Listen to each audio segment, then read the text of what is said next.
উপরে নবীজি সাল্লাল্লাহু আলাইহি ওয়াসাল্লাম কালিমার দাওয়াত দিয়ে গেছে।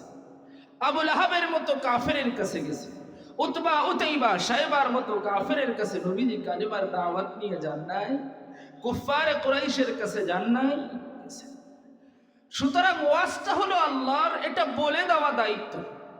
সুন্নেওয়ালার দিল যদি আল্লাহমুখী হয়, আল্লাহ এর কথা মেনে নেওয়ার মতো দিল হয়, সে মেনে নিবে। আর যদি মেনে নেওয়ার মতো দিল না হয়, তাও কোনো লস নাই, ওয়াজটা তো করা হয়ে গেছে, বললেওয়ালার সব হয়েই যাবে। সুতরাং বললেওয়ালার কোনো লস নাই, বলনেওয়ালার কোনো লস নাই। লস থাকবে তখন যখন আল্লাহর সন্তুষ্টির জন্য না কইরা নিজের বেড়াগিরি দেখাইব, তখন হইল লস। কারণ হলো আল্লাহ রাব্বুল ইজ্জত ওয়াল জালাল ওনার ওয়াজটা করার জন্য, ওনার ওয়াজটা উম্মতকে করার জন্য 1,24,000 পয়গম্বরকে নিজে হাতে বাছাই কইরা এই জমিনে আল্লাহ উম্মতের কাছে পাঠাইছেন। সুবহান। জামানার নবী নূহ আলাইহিস সালাম, জামানার নবী নূহ আলাইহিস সালাম আল্লাহ পাকের শিখায়া দেওয়া ওয়াজটা টানা 900 বছর ধরে উম্মতকে করছে।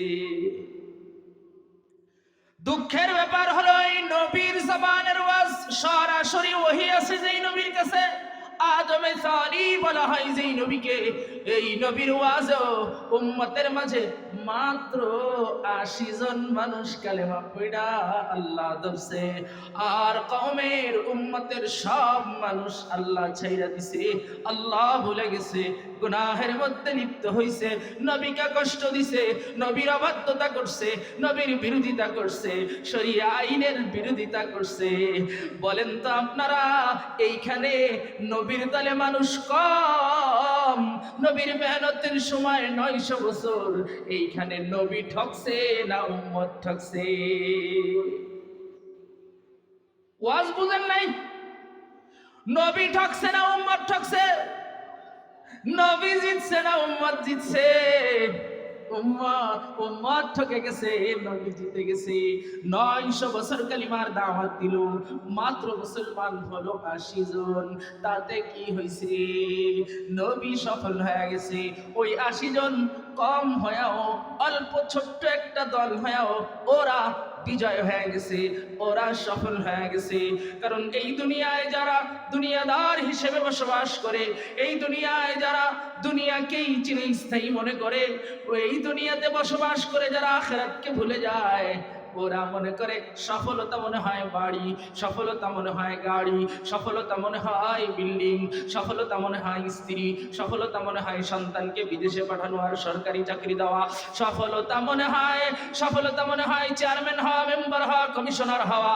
এরা মনে করে সফলতা মনে হয় এমপি হওয়া, মন্ত্রী হওয়া, সফলতা মনে হয় ইন্ডাস্ট্রিজের মালিক হওয়া, ভালো একটা ব্যবসা প্রতিষ্ঠান দাঁড় করানো, সফলতা মনে হয় চেহারা সুন্দর হওয়া, সফলতা মনে হয় খুব ডাট দিয়ে চলা, সফলতা মনে হয় যুবকদের কাছে R15 চালানো, সফলতা মনে হয় ভালো মোটরসাইকেল থাকা। হা হা, ফ্রি ফায়ার ভালো খেলতে জানা, এরপরে আপনার পাবজি ভালো খেলতে জানা, এটাই মনে সফল, এটাই মনে হয় সফলতা। আল্লাহ পাকের জাত ও সিফাতের কসম না রে দোস্ত, না, এটা সফলতা না। সফলতা কোনটা? ওটা আমার আল্লাহ বলেছেন, ফামান যুহজিআ আনিন নার, আল্লাহু আকবার জোরে গাও, ফামান যুহজিআ আনিন নার ওয়া উদখিলাল জান্নাহ, সুবহানাল্লাহ বলবেন না? আরো জোরে বলা লাগবে সুবহানাল্লাহ। ফামান যুহজিআ আনিন নার ওয়া উদখিলাল জান্নাহ, জাহান্নাম থেকে মুক্তি পাওয়া লাগবে আর জান্নাতে ঢোকা লাগবে। এটাই হলো আল্লাহর বলে দেওয়া আসল সফলতার মাপকাঠি।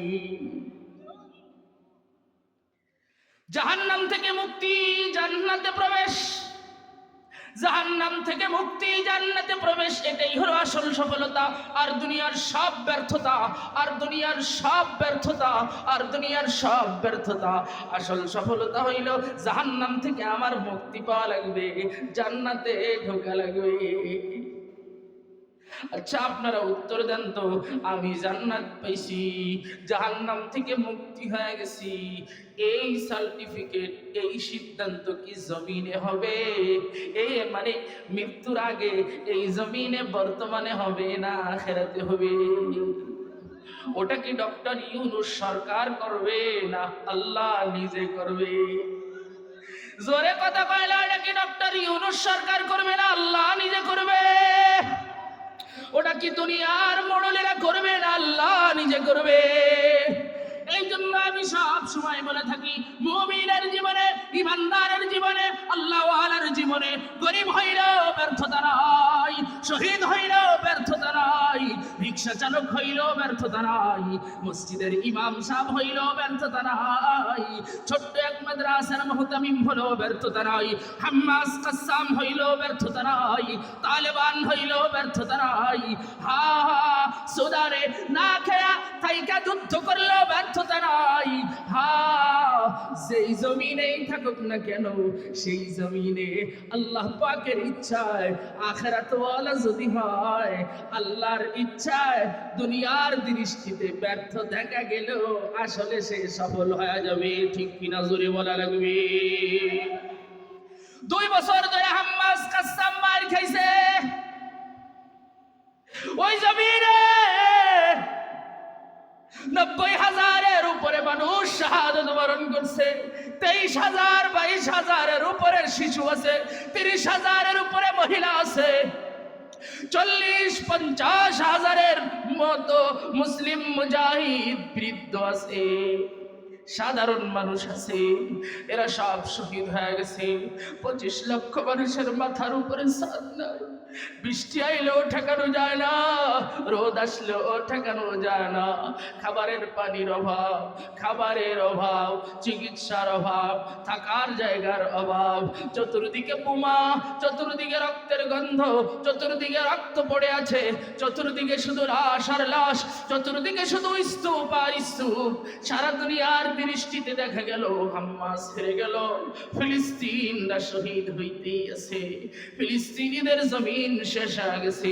আপনারা একটু হিসাব কিতাব করে বলেন তো, এত ব্যর্থতা দেখা যাইতেছে, তারপরেও কি এই হাম্মাস, এই কাসসাম, এই ফিলিস্তিনিরা আসলে কি সফল না ব্যর্থ? জোরে কথা কয় না, আসলে সফল না ব্যর্থ?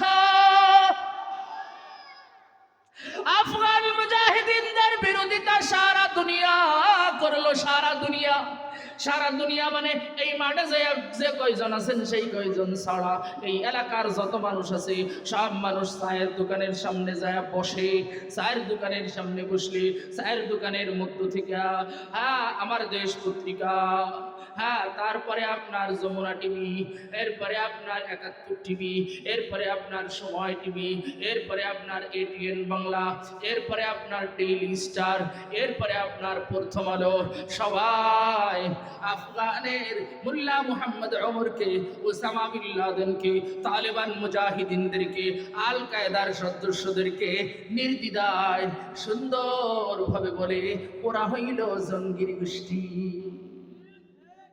বলে নাই? এই কুকুরের দলেরা বলে নাই? এই নাস্তিকের দলেরা বলে নাই? আরে কথা জোরে কয় না, বলে নাই? আর সাধারণ মানুষ টিভির দোকানে বসে এই কথা বিশ্বাস করে নাই? কাকে বলছে জঙ্গি আপনারা বুঝেছেন? সন্ত্রাস কাকে বলছে আপনারা বুঝেছেন? বিরোধিতা কার বিরোধিতা করলো আপনারা বুঝলেন?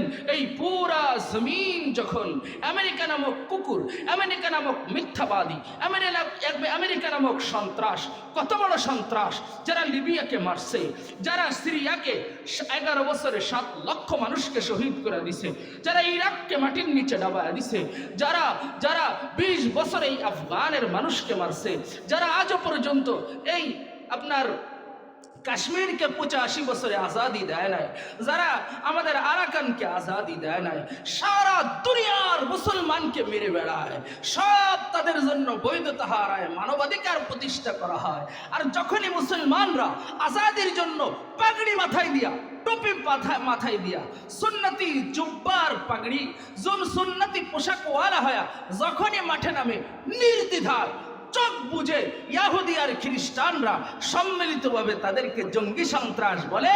আর আমার দেশের অবুঝ নাস্তিক মিডিয়াগুলাও না বুঝা তাদের সুরে সুর মিলায়, এদিকে আল্লাহর কোরআন অস্বীকার করে মুসলমানের বাচ্চাও কাফের হয়। হিসাব পান কিছু, টের পান কিছু? জিহাদ এটা আমার আলোচনার বিষয়বস্তু না, আসছে যখন বলি জিহাদ, এইটা কি কোন মোল্লার দেওয়া বিধান না আল্লাহর দেওয়া বিধান? এটা কি সমঝোতার 11 দলের দেওয়া বিধান? এটা কার দেওয়া বিধান? কোরআনুল কারীমের 500 বিধানের আয়াতের মধ্যে 484 জায়গায় আল্লাহ জিহাদের বিধান নাযিল করছে। সুবহানাল্লাহ, জোরে বলেন। এই দুনিয়ায় কেউ যদি কোরআনের এই বিধান পালন করে, ইয়া আইয়ুহান নাবিয়্যু হাররিদিল মুমিনিনা আলাল কিতাল ইন্নাল্লাহা আশতারা মিনাল মুমিনিনা আনফুসাহুম ওয়া আমওয়ালাহুম বিআন্না লাহুমুল জান্নাহ ইউকাতিলুনা ফী সাবিলিল্লাহি ফায়াকতুলুনা ওয়া ইউকতালুন ওয়া'দান আলাইহি হাক্কান ফিত তাওরাহ ওয়াল ইনজিল ওয়াল কুরআন। এই জিহাদের কথা শুধু এই কিতাবে আছে তা না, তাওরাতে আছে, জবুরে আছে, ইনজিলে আছে, কোরআনেও আছে। আল্লাহু আকবার, জোরে বলা লাগবে। ইয়া আইয়ুহান নাবিয়্যু জাহিদিল কুফফারা ওয়াল মুনাফিকিন ওয়াকাতিলু ফী সাবিলিল্লাহ। এই কথাগুলো কি মোল্লার না আল্লাহর? এখন এই আয়াত যদি কেউ মানে, কেউ যদি জিহাদ করে আল্লাহর বিধানের জিহাদ, ওই জিহাদ করার পরে যদি দুনিয়ার কোনো খ্রিস্টান, দুনিয়ার কোনো নাস্তিক, দুনিয়ার কোনো ইহুদি, দুনিয়ার কোনো সাংবাদিক, দুনিয়ার কোনো নেতা, দুনিয়ার কোনো মানুষ যদি এটাকে সন্ত্রাসবাদ বলে, আল্লাহর কসম কোনো মুসলমানের বাচ্চা এটা মেনে নিতে পারে না। যদি কোনো মুসলমানের বাচ্চা আল্লাহর বিধান জিহাদকে সন্ত্রাসবাদ মনে করে, সে ওই জায়গা থেকে উঠার আগে কাফের হয়ে যায়। ঠিক কিনা, জোরে বলা লাগবে। আমি বলতে চাইছি ভাই, 20 বছর ধরে পৃথিবী বিরোধিতা করছে, পাকিস্তান আমেরিকারে জায়গা দিছে, 20 বছর ধরে খাইতে পায় নাই, নিজের বাড়ি থাকতে পারে নাই, পাহাড়ের গুহার মধ্যে, পাহাড়ের গুহায় থেকে থেকে জীবন কাটাইছে। কোথায় সন্তান, কোথায় স্ত্রী, কোথায় বাড়ি, কোথায় আরাম আয়েশ, কিছু নাই। এত 20টা বছর মায়ের খাওয়ার পরেও আল্লাহর মেহেরবানিতে লাখ লাখ মুজাহিদিন, তালেবান, আল কায়দার সৈন্য হারানোর পরেও মুসলমানদের উত্তর দেওয়া লাগবে, তারা কি ব্যর্থ নাকি তারা সফল? জোরে বলা লাগবে, তারা কি ব্যর্থ নাকি সফল? এটা তো আন্তর্জাতিক দুনিয়ার খবর। আচ্ছা, কাশ্মীর মার খাইতেছে 85 বছর ধরে, যারা যারা মার খাইছে কেউ ব্যর্থ না, সব সফল। কারণ শুরুর কথা মনে রাখেন, সফলতার সার্টিফিকেট এই জমিনে বর্তমানে হয় না, সফলতার সার্টিফিকেট আল্লাহ নিজের হাতে হাসরের ময়দানে দিবে। ঠিক কিনা কম? আল্লাহ নিজের হাতে দিবে, আল্লাহ নিজের হাতে দিবে। দোস্ত, তাইলে ওরা মার খেয়ে ব্যর্থ না, ওরা শহীদ হয়ে ব্যর্থ না, ওরা না খেয়ে খাইকে ব্যর্থ না, ওদের বাড়ি নাই, গাড়ি নাই, ওদের টাকা নাই, পয়সা নাই, আরাম নাই, আয়েশ নাই, ওদের ফ্রি ফায়ার নাই, পাবজি নাই, হুন্ডা নাই, ওদের R15 নাই, ওদের সুজুকি নাই, জিক্সার নাই, ওরা ব্যর্থ না। ওদের হাতে আইফোন নাই, ওদের হাতে দামি ফোন নাই, ওরা ব্যর্থ না। ওরা এই জমিনে গুলি খাবে, এই জমিনে অবহেলার শিকার হবে। আল্লাহর মেহেরবানিতে এই জমিন থেকে কোনোভাবে আলমে বারজাখে যাবে তো আল্লাহর জান্নাতের বিছনায় ঘুমায় পড়বে, আর হাশরের ময়দানে আল্লাহ উঠায়া জান্নাতের সার্টিফিকেট দিয়ে দিবে। তাইলে আমি বলছিলাম, মুমিন মুত্তাকি পরহেজগার যে আল্লাহর সন্তুষ্টি চায় যে, আখিরাতকে সামনে রাখে যে, তার জিন্দেগিতে ব্যর্থতা বলতে কিছুই নাই। ফামান যুহজিহা আনিন নার ওয়া উদখিলাল জান্নাতা ফাকাদ ফাজ ওয়া মাল হায়াতুদ দুনিয়া ইল্লা মাতাউল গুরুর। আসল সফলতাই হইল জাহান্নাম থেকে মুক্তি, জান্নাতে প্রবেশ। আচ্ছা বলেন তো, আন্তর্জাতিক খবরবাদ আমার এলাকায় যারা যুবক বয়সে দাঁড়িয়ে রাখছে, আশপাশের মানুষগুলো তাকে ঠাট্টা বিদ্রুপ করে কিনা? কথা কয় না। আশপাশের মানুষগুলো তাদেরকে ঠাট্টা বিদ্রুপ করে কিনা? আচ্ছা, অল্প বয়সে যদি চিল্লা লাগায়া বা চরমনাইতে যায়া আল্লাহওয়ালা, পাগড়িওয়ালা, টুপিওয়ালা, জুব্বাওয়ালা হয়ে যায়, তাইলে আশপাশের মানুষ তাদেরকে ঠাট্টা করে, এই বয়সে তুমি হুজুর হইছো,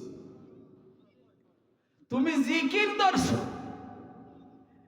তুমি মানুষের নামাজের দিকে টাকা ধরছো, এই সেই ঠাট্টা বিদ্রুপ কত কিছু করে না? আচ্ছা, সারা দুনিয়া যদি আমাকে ঠাট্টা বিদ্রুপ করলো, সারা দুনিয়া আমাকে ঘৃণা করলো, সারা দুনিয়া আমাকে দূর দূর করলো, কিন্তু আল্লাহর কাজটা করার কারণে আল্লাহ খুশি, নবীর কাজটা করার কারণে নবী খুশি, তাইলে এই পৃথিবীর সবার বাহবা, সবার ঠাট্টার বিরুদ্ধে আমি লাঠি ঘোষণা করব। তোদের ঠাট্টায়ও আমার কিচ্ছু যায় আসে না, তোদের বাহবায়ও আমার কিচ্ছু যায় আসে না, আমি আমার আল্লাহর সন্তুষ্টির জন্য চলতেই থাকবো। আখিরাত বোঝা লাগে আগে, ইসলামটা বোঝা লাগে আগে, মানা লাগে পরে। আল্লাহ চেনা লাগে আগে, মানা লাগে পরে।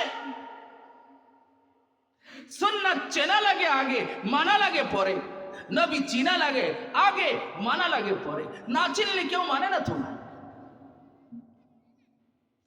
আল্লাহ আমাদেরকে বুঝ দান করেন, বলেন আমিন। আরো জোরে বলা রাখবে আমিন। আল্লাহর সন্তুষ্টির পিছনে দৌড়াইতে দৌড়াইতে, আল্লাহর সন্তুষ্টির পিছনে দৌড়াইতে দৌড়াইতে, অর্থাৎ আখিরাতের সফলতার পিছনে দৌড়াইতে দৌড়াইতে, অর্থাৎ আখিরাতের সফলতা ধর্ম আমি, আর সফলতা আমার পক্ষে আনবো, এই আবেগে, এই এর পিছনে দৌড়াইতে দৌড়াইতে জীবনের কতটুকু সময় দরকার? এইটা একটা গুরুত্বপূর্ণ প্রশ্ন। ব্যবসায়িক আল্লাহ মানে, ব্যবসায়িক ইসলাম মানে, রাজনীতিবিদ ইসলাম মানে কতটুকু জানেন? দুনিয়া কইরা, স্ত্রী সন্তানের হক আদায় কইরা, রাজনীতির হক আদায় কইরা, ব্যবসার হক আদায় কইরা, যদি ঘন্টা, যদি 24 ঘন্টা 1 ঘন্টা, আধা ঘন্টা, 5 মিনিট, 10 মিনিট, অথবা মাহফিল কমিটির 10 টাকা, অথবা বছরে 5টা 10টা, 1000, 5000, 20,000 টাকা দান করে যদি আল্লাহ মানা যায়, তো আমার ইসলাম মানা হয়ে গেছে, আল্লাহ মানা হয়ে গেছে। একটা ওয়াকিয়া শুনেন, আল্লাহর হক, আল্লাহর সন্তুষ্টির পিছনে আর আখিরাতের সফলতার পিছনে কতটুকু সময় ব্যয় করা দরকার? ওই সফলতা, আসল সফলতা, ওই সফলতা ধরতে হইলে কতটুকু সময় ব্যয় করা লাগবে, এইটা হইল ওয়াজের আসল পয়েন্ট। ভুলে যায় না, সফলতা কি দুনিয়ায় না আখিরাতে? ইব্রাহিম ইবনে আদম রাহমাতুল্লাহি আলাইহি জন্ম কোন জমিনে জানেন? আফগানিস্তানের বলখ নামক শহরে। আমাদের এই দেশ 1000 বছর থেকে বিড়াল আর বেঈমান জন্ম দেয়। এই জমিন 1000 বছর আগের ইতিহাস খুলবেন, তাও দেখবেন বিড়াল আর বেঈমান জন্ম দিতেছে, ইসলাম বিরোধী মানুষ জন্ম দিতেছে। আর 1000 বছর আগের ইতিহাস খুঁজবেন, আফগানে দেখবেন জালালউদ্দিন রুমির মতো মানুষ জন্ম দিছে, আল্লাহু আকবার, ইব্রাহিম ইবনে আদমের মতো মানুষ জন্ম দিছে, মোল্লা মুহাম্মদ ওমরের মতো মানুষ জন্ম দিছে। ওই জমিনে আপনি খুঁজবেন জালালউদ্দিন হক্কানির মতো মানুষ জন্ম দিছে, সুলতান মাহমুদ গজনবীর মতো মানুষ জন্ম দিছে, সুলতান জালালউদ্দিন খাওয়ারিজম শাহের মতো মানুষ জন্ম দিছে। চিৎকার দিয়ে একটু আল্লাহু আকবার বলা লাগবে। ওই মাটি আসলেই দামি, আর এই মাটি আসলেই বেদামি মাটি। তাই আমি একটা মজার কথা বলি, যে আপনারা সবাই মিলে ইসলাম কায়েম করতে চান, সেই ইসলামটা একটু আমি দেখতে চাই। কারণ ওই জমিনে সবাই ইমানদার, ওই জমিনে সবাই বীর, ওই জমিনে সবাই বীর। সেই জমিনেও ইসলামী হুকুমত কায়েম কইরা মাত্র 5টা বছর সারা দুনিয়ার বিরোধিতা কইরা 96 থেকে 1 সাল পর্যন্ত নিছে। এরপরে 20 বছর সারা দুনিয়ার বিরুদ্ধে লড়াই করা লাগছে। এই দেশের তো সব বেঈমান। 20 মিনিট ইসলামের পক্ষে যুদ্ধ করার মন মানসিকতা এই জাতি রাখেনি। উত্তরটা বুঝা হইলে দিয়ে এই পুরা জাতি ইসলামের পক্ষে